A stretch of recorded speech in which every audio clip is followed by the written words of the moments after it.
नमस्कार दोस्तों, इकोनॉमिक्स की सेकंड ऑनलाइन क्लास में सभी का स्वागत है। दोस्तों, लास्ट टॉपिक पे मैंने इकोनॉमिक्स के कुछ बेसिक पॉइंट आपको बताए थे। आज उससे आगे बढ़ते हैं। आज हम कुछ इकोनॉमिक टर्मिनोलॉजी, आर्थिक शब्दावली और अर्थव्यवस्था में यूज़ होने वाली बेहद महत्वपूर्ण चीज़ें के बारे में डिस्कस करेंगे। तो आइए देखते हैं।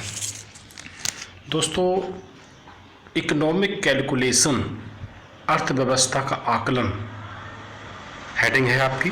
क्या होता है इसमें? किसी भी देश की अर्थव्यवस्था को मापने के लिए या मेज़र करने के लिए कुछ विशेष चीज़ों का मेंशन होता है, जिन्हें हम सामूहिक रूप से अर्थव्यवस्था का आकलन कह देते हैं। विदाउट ये चीज़ें के बिना हम किसी भी अर्थव्यवस्था का पता नहीं लगा सकते हैं। बेहद महत्वपूर्ण चीज़ें हैं, सभी लोगों ने सुन रखी होंगी, आती हैं, अक्सर न्यूज़ में आती हैं, पेपर्स में आते हैं, एग्ज़ाम में चीज़ें आती हैं, थोड़ा सा कंफ्यूजन क्रिएट करती हैं। तो ध्यान से इनको हम सब लोग देखेंगे। तो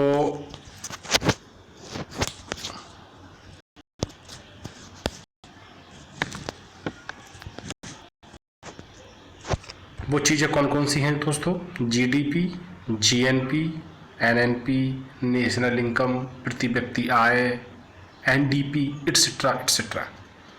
तो आज हम इन्हीं टर्मिनोलॉजी, शब्दावली के बारे में डिस्कस करेंगे।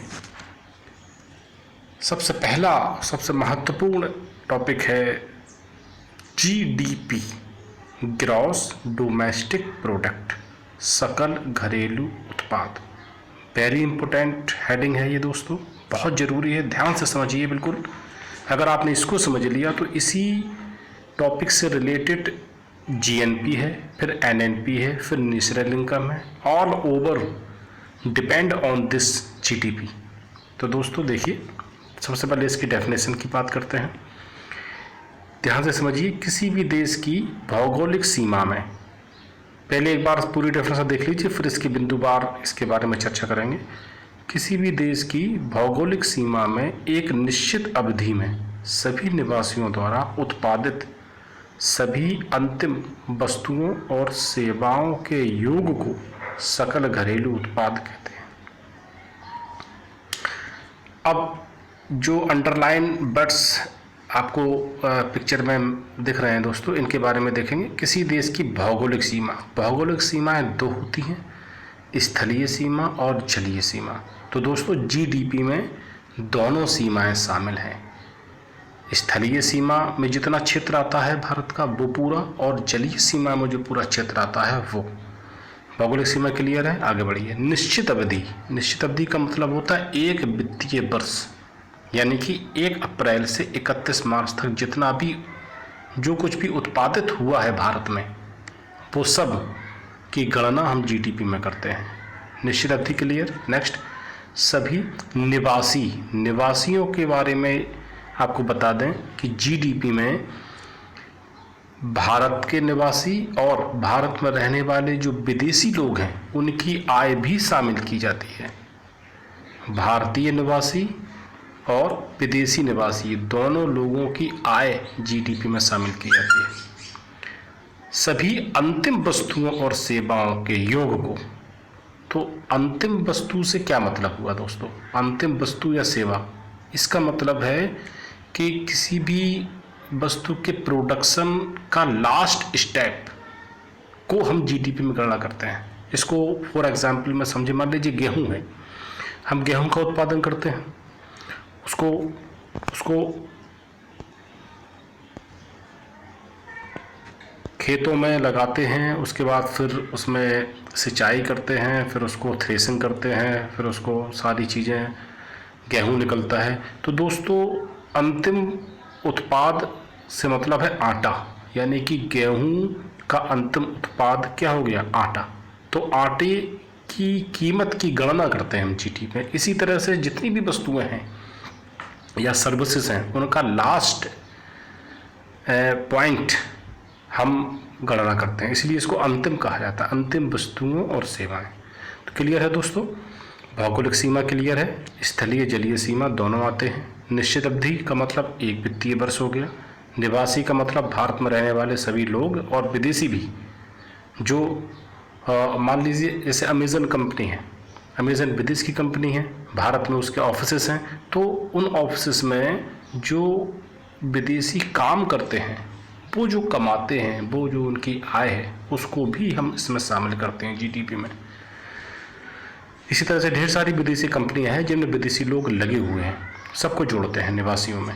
अंतिम वस्तु का मतलब किसी भी वस्तु के प्रोडक्शन का लास्ट पॉइंट, और इन सब का टोटल हो जाता है सकल घरेलू उत्पाद या जीडीपी। क्लियर है दोस्तों। एग्जाम्पल से समझिए, जैसे कृषि है, कृषि में हम आटा लेते हैं। आटा को मान लीजिए 1 वित्तीय वर्ष में 100 किलोग्राम आटा का उत्पादन हो जाता है, और 1 किलोग्राम की कीमत 25 किलो है। 100 किलोग्राम आटा हो गया। विनिर्माण उद्योग में मान लो लैपटॉप फॉर एग्जांपल हम बना रहे हैं, 100 लैपटॉप हमने पूरे साल भर में बनाए, एक लैपटॉप की कीमत 25,000 रुपये हो गई। 100 की आप कर सकते हैं गणना कितनी होगी। तृतीय क्षेत्र मान लीजिए सेवा में हम ऑटो कंपनीज, ऑटो लेते हैं, टैक्सी मान लीजिए हमने 100 टैक्सी की गणना 1 साल में निकाली, और एक ऑटो का किराया मान लो 10 रुपये होता है, तो 100 टैक्सी का किराया हम इसमें निकाल सकते हैं। तो इस तरह से ये जो भी टोटल आएगा दोस्तों, ये होगा किसी भी देश का जीडीपी। 25 किलोग्राम 25 रुपये पर किलो के हिसाब से 100 किलोग्राम आटा 1 साल में, 25,000 रुपये पर लैपटॉप के हिसाब से 100 लैपटॉप की कीमत 1 साल में, 100 ऑटो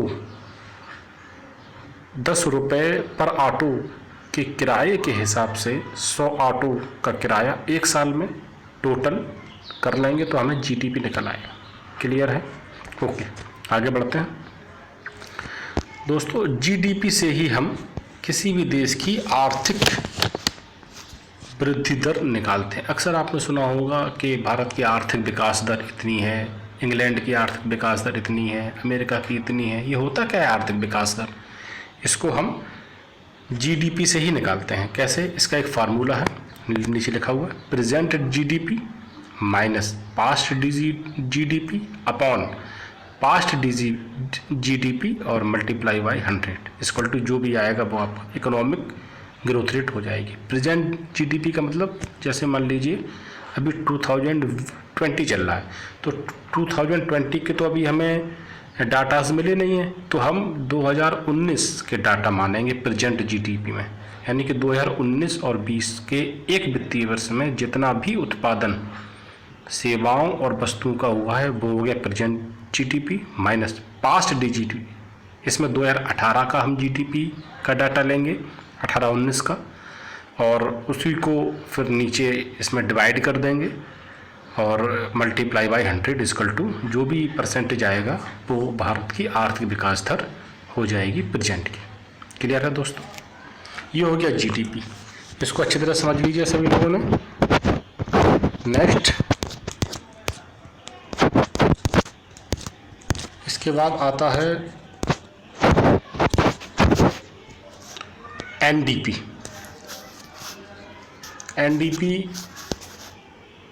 के बारे में समझिए। एनडीपी क्या होता है? जीडीपी सभी ने समझ लिया। अब देखिए NDP, net domestic product, net and domestic DP product, निवल घरेलू उत्पाद। और नेट को हम शुद्ध भी कह देते हैं, एग्जैक्ट। नेट माने शुद्ध या निवल या एग्जैक्ट। इसको एक फार्मूला देख लीजिए इसका, NDP is equal to GDP. GDP अभी आपने समझा पीछे, माइनस मूल्य ह्रास। यानी जीडीपी में से अगर हम मूल्य ह्रास डेप्रिसिएशन घटा देते हैं तो हमें एनडीपी मिल जाती है, यानी कि शुद्ध घरेलू उत्पाद हमें मिल जाता है। ये मूल्य ह्रास क्या होता है दोस्तों? मूल्य ह्रास यानी उत्पादन में आने वाला व्यय, मान लीजिए हम गेहूं का उत्पादन करते हैं, तो लास्ट प्रोडक्ट गेहूं का क्या हुआ, आटा, यानी कि गेहूं से आटा बनने तक जितने भी इसमें आने वाले व्यय हैं, चाहे वो थ्रेसिंग का हो, चाहे वो मजदूरों का हो, चाहे वो मशीनों की घिसावट हो, चाहे वो ट्रैक्टर हो, और जो कुछ भी जितना भी व्यय खर्चा इसमें आया है उसको हम कह देते हैं मूल्यह्रास, और उसको हम जीडीपी में से घटा देते हैं तो हमें मिल जाता है एनडीपी। क्लियर है दोस्तों? चलिए आगे बढ़ते हैं। नेक्स्ट टॉपिक है आपका जीएनपी, ग्रॉस नेशनल प्रोडक्ट, सकल राष्ट्रीय उत्पाद। इसको समझिए डेफिनेशन में क्या है। एक निश्चित अवधि में, निश्चित अवधि क्लियर है, एक वित्तीय वर्ष, किसी देश के नागरिक, देखिए दोस्तों इसमें शब्द आया है नागरिक, उसमें आया था निवासी, इसमें आया है नागरिक, यानी कि अब इसमें जीएनपी में हम सिर्फ और सिर्फ भारत के नागरिकों की आय को ही शामिल करेंगे। इसमें कोई भी विदेशी व्यक्तियों की आय को शामिल नहीं किया जाता है, इसलिए इसमें लिखा हुआ है नागरिक, ओनली इंडियन सिटीजन द्वारा उत्पादित समस्त अंतिम वस्तुओं और सेवाओं के कुल मौद्रिक मूल्य को हम जीएनपी कह देते हैं। समस्त अंतिम वस्तुओं सेवाएं क्लियर है, समझ चुके हैं लास्ट तक, अभी आपने बताया आपको, को हम जीएनपी कह देते हैं।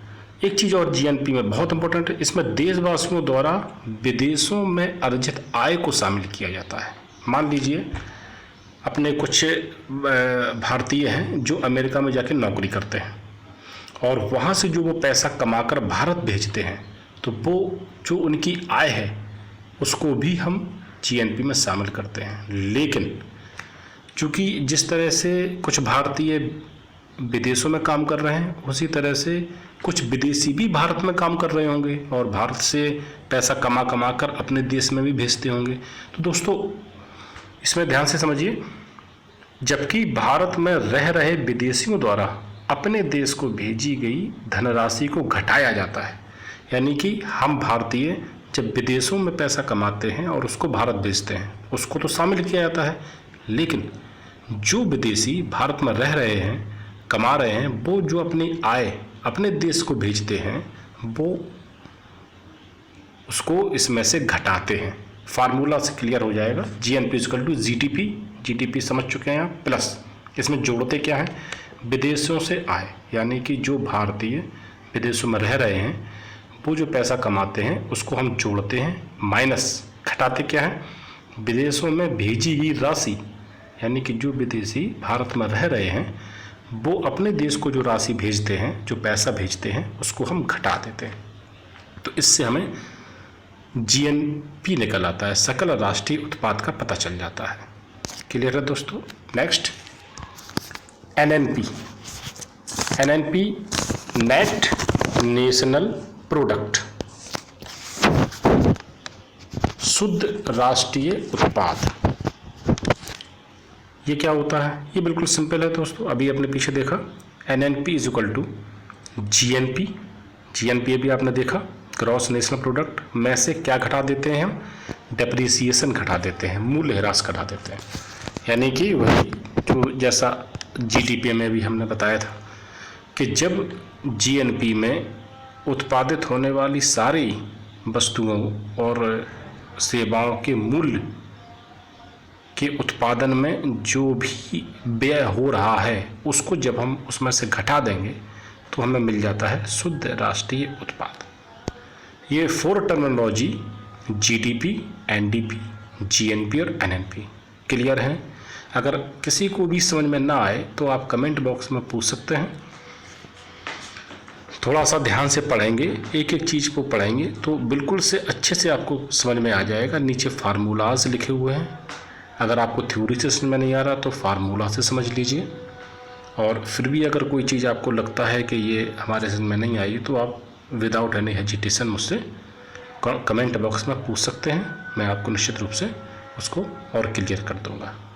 ठीक है दोस्तों, चलिए तब तक के लिए धन्यवाद। नेक्स्ट क्लास में कुछ और इकोनॉमिक्स से जुड़ी हुई शब्दावली हैं उनको बता देंगे, इसके बाद आपका ये सेगमेंट ख़त्म हो जाएगा। Thank you.